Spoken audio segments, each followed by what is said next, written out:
Hello class 8। आज हम class 8 NCERT exercise 3.1 start कर रहे हैं, जिसके अंदर फर्स्ट क्वेश्चन हम डिस्कस करते हैं बच्चा। Give given here are some figures. कुछ फिगर्स आपको गिवन है, जैसे फर्स्ट फिगर है, सेकंड है, जिसके नीचे नंबर्स भी गिवन है आपको। Classify each of them on the basis of the following. पहला सिंपल कर्व। सिंपल कर्व का मतलब क्या होता है कि सर वो क्लोज भी होना चाहिए। भाई देखो, एक कर्व तो ये है बच्चा, ध्यान से देखना, ठीक है। एक कर्व ये है, ओके, और एक कर्व कुछ ऐसा है। मतलब क्या कहना चाह रहा हूं, देखो लाइन एक तो सिंपल स्ट्रेट लाइन से बना हुआ हो या फिर कर्व लाइन से बना हुआ हो, दो चीजों से, दो लाइनों से मिलकर बना हुआ हो, वो क्लोज होना चाहिए, उसको हम सिंपल कर्व बोलेंगे। ठीक है, क्लोज नहीं है तब भी कर्व ही बोलेंगे उसको। मान लो ये है तो ये सिंपल एक कर्व है, ठीक है, ये सिंपल एक कर्व है। अगर ये बंद होता तो इसको तुम क्या बोल देते बच्चा, क्लोज बोल देते। जैसे अब यहाँ पे ऐसी कोई बात नहीं है कि जो कर्व ओपन है, यहाँ पे तुम्हारे पास सारे क्लोज है, बट उसमें एक चीज नोटिस करने वाली बात ये है सर कि अगर एक लाइन ऐसे जा रही थी और वो ऐसे इसको कट करके आ गई, अब क्या है ये, तो जब एक लाइन कट कर देती है तब आप उसको सिंपल नहीं बोल सकते। क्या बात क्लियर है बच्चा, उसको सिंपल नहीं बोल सकते हो। तो यहाँ पे सिंपल सी बात हमारे को ये करनी है कि जब एक लाइन यहाँ इस पॉइंट से स्टार्ट हो रहा है और ऐसे घूमते हुए जा रहा है, किधर भी घूम के आ जाए वो, बट या तो इस अपनी लाइन को कट नहीं करे, टच नहीं करे, दूसरी एक फिक्स पॉइंट पे आके टच हो जाए उसको, तब तो उसको हम सिंपल क्लोज कर्व बोलते हैं। मेरे हिसाब से इतना बेसिक आइडिया बहुत है तुम्हारे को। फिर भी अगर कोई डाउट हो बचा तो मुझे कमेंट करके बता देना। तो सिंपल कर्व कौन सा है, तुम देखो फर्स्ट वाला है क्या, हाँ सर फर्स्ट वाला है। सेकंड वाला, हाँ सर सेकंड वाला भी है। थर्ड वाला सिंपल कैसे है सर, ये तो सिंपल हम बोल नहीं सकते क्योंकि इसमें तो दो शेप है। मैंने कहा नहीं, ये सिंपल नहीं है। फोर्थ वाला नहीं है सर, ये तो कट कर रहा है एक दूसरे को। ये वाला हाँ ये है ना, ये एक दूसरे को कट थोड़ी ना कर रहा है। तो फिफ्थ वाला है सर। सिक्स्थ वाला भी है। सेवंथ वाला भी है।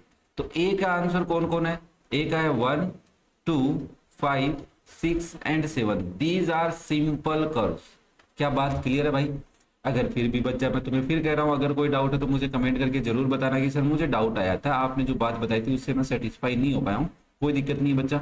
नेक्स्ट देखो, सिंपल क्लोज कर्व। सिंपल भी होना चाहिए और क्लोज भी होना चाहिए। तो देखो फर्स्ट वाला सिंपल है, सिंपल का मतलब अपने आप को कहीं टच नहीं कर रहा है।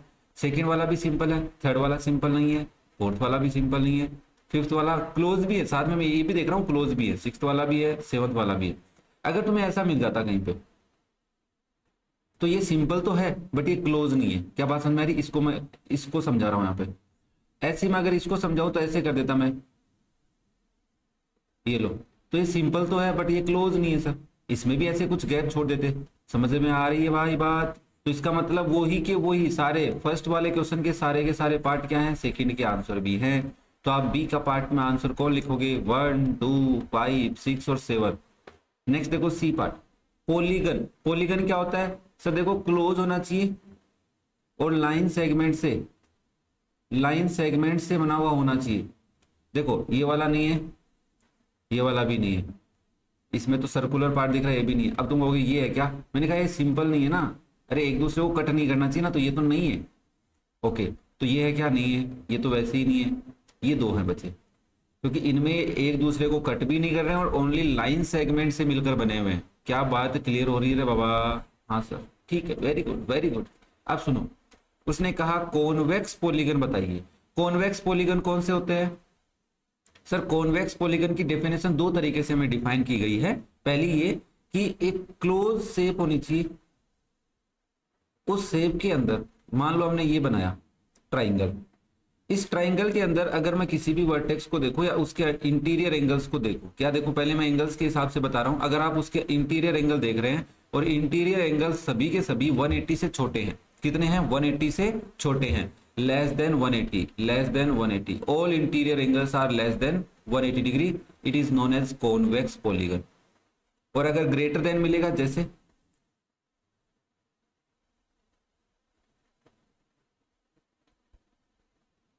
कैसे बनाए, अरे सॉरी सॉरी बाबा रुको रे, ये जगह भी कम है थोड़ी सी बट एडजस्ट कर लेते हैं।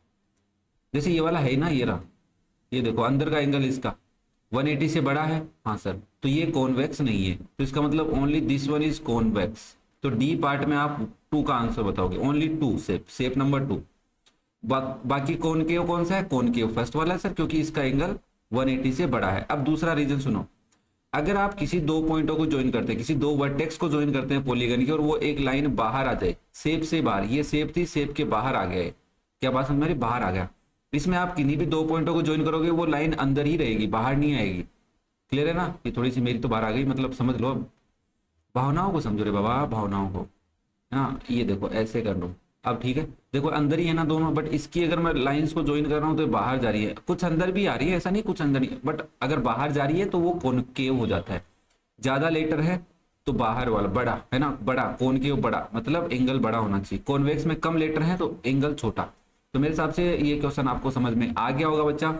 ये बेसिक पार्ट था जो बहुत ही इंपॉर्टेंट पार्ट है, क्योंकि यहाँ पे अगर तुम्हें चीजें क्लियर नहीं होती तो फिर तुम आगे डिफाइन नहीं कर पाते हो। तो उम्मीद करता हूँ यहाँ तक बेसिक पार्ट समझ में आ गया होगा। फिर भी बच्चों को अगर किसी को डाउट है तो मेरे को कमेंट करके बता सकता है। नेक्स्ट देखो question number 2, what is a regular polygon. Regular polygon क्या होता है। अब तो रेगुलर का मतलब दो चीजों पे डिपेंड करता है। देखो आपके पास जो पॉलीगन है बच्चा, मैं यहाँ पे बता देता हूँ, जो पॉलीगन है, कोई भी एक पॉलीगन है, उस पॉलीगन की ऑल साइड्स और ऑल इंटीरियर एंगल्स, अंदर वाले एंगल, ठीक है ना, आर इक्वल, ये दोनों क्या होने चाहिए, आर इक्वल होने चाहिए। अगर इक्वल है, साइड भी इक्वल है और एंगल भी, जैसे मैं एक स्क्वायर की अगर तुम्हारे साथ बात करूं तो स्क्वायर की चारों साइड इक्वल होती है बच्चा, और ऑल एंगल्स आर 90 डिग्री, तो वो क्या होता है, रेगुलर पॉलीगन है। अब तुम कहोगे सर एक रोम्बस है, क्या है एक रोम्बस, ध्यान से सुन रे बाबा, क्या है एक रोम्बस। रोम्बस की चारों साइड इक्वल होती हैं बट एंगल्स इक्वल नहीं होते, ओनली ऑपोजिट एंगल्स इक्वल होते हैं, तो दिस इज नॉट रेगुलर। ठीक है, अब तुम कहोगे इक्विलेटरल ट्राइंगल है जिसके सारे एंगल 60 के होते हैं और तीनों साइड इक्वल होती है, तो ये क्या है, एक रेगुलर पॉलीगन है। क्या बात क्लियर हो रही है, हाँ थोड़ी थोड़ी बात क्लियर हो रही है। चलो फिर नाउ अब मुझे एक बात बताओ, मैं इन बातों को यही रखता हूं साइड में। तो रेगुलर पॉलीगन क्या होता है, S A polygon whose sides and angles are equal। देखो अगर आप एंगल लिख रहे हो इसका मतलब इंटीरियर, ठीक है ना, एंगल्स आर इक्वल, जिसकी साइड और एंगल्स क्या होती हैं, इक्वल होती हैं, उसको हम क्या बोलते हैं बच्चा, रेगुलर पॉलीगन बोलते हैं। अब देखो, state the name of regular polygon of 3 side, 3 side वाले रेगुलर पॉलीगन, मतलब 3 साइड का एक शेप है, पॉलीगन है, उसकी तीनों साइडें इक्वल है बच्चा, और तीनों एंगल्स भी इक्वल है, तो इसको क्या बोलेंगे हम, तो इसको हम सर इक्विलेटरल ट्राइंगल बोलेंगे। क्या बोलेंगे, इक्विलेटरल ट्राइंगल बोलेंगे। तीनों साइड इक्वल है और तीनों एंगल भी इक्वल होते हैं 60 डिग्री के। ये फर्स्ट पार्ट का आंसर हो गया। अब तुमसे कोई सेकंड पार्ट का पूछे कि 4 साइड का ऐसा कोई है क्या रेगुलर पॉलीगन, तो मैंने तुम्हें अभी समझाया है, जिसकी चारों साइडें इक्वल होती हैं, 1 2 3 4, all 4 sides are equal, all interior angles are equal, तो इसको हम बोलते हैं स्क्वायर। ठीक है, क्वाड्रिलेटरल बोलते हैं, क्वाड्रिलेटरल का पार्ट होता है स्क्वायर। अब सुनो थर्ड पार्ट, बहुत ही मजेदार है। देखो थर्ड पार्ट में 6 साइड, तो 6 साइड वाले को क्या बोलते हो रे बाबा तुम, जिसमें 6 साइड होती है उसको क्या बोलते हैं, जल्दी बताओ मुझे, 6 साइड्स वाले को क्या बोलते हो, हेक्सागोन बोलते हैं। क्या बात क्लियर इतनी तो, हाँ सर। और रेगुलर है मतलब 1 2 3 4 5 6, 1 2 3 4 5 6, मान लो मैं नाम लिख देता हूँ यहाँ पे A B C D E और F। All 4 side, all 6 sides are equal, all 6 angles are equal, ये नहीं है बट थोड़ा एडजस्ट कर लेना एक बार। तो जिसके 6 साइड इक्वल होती है और 6 एंगल्स इक्वल होते हैं उसको रेगुलर हेक्सागोन बोलते हैं, रेगुलर हेक्सागोन। अब सुनो, अब एक बच्चे के दिमाग में डाउट आया, अरे सर जिसकी ओनली साइड्स इक्वल होती हैं, साइड्स आर इक्वल, और जिसके बस एंगल्स इक्वल होते हैं उनको क्या बोलते हैं।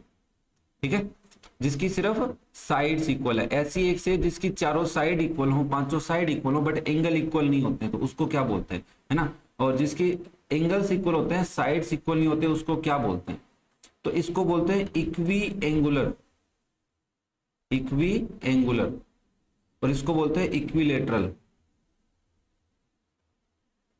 ठीक है ना, इक्विलेटरल। क्रॉस चेक कर लेना, बुक के अंदर गिवन है।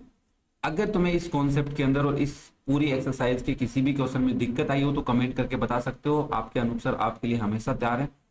प्यारा प्यारा कमेंट करो, लाइक करो, वीडियो को शेयर करो अपने दोस्तों के साथ और चैनल को कर लो बच्चा सब्सक्राइब।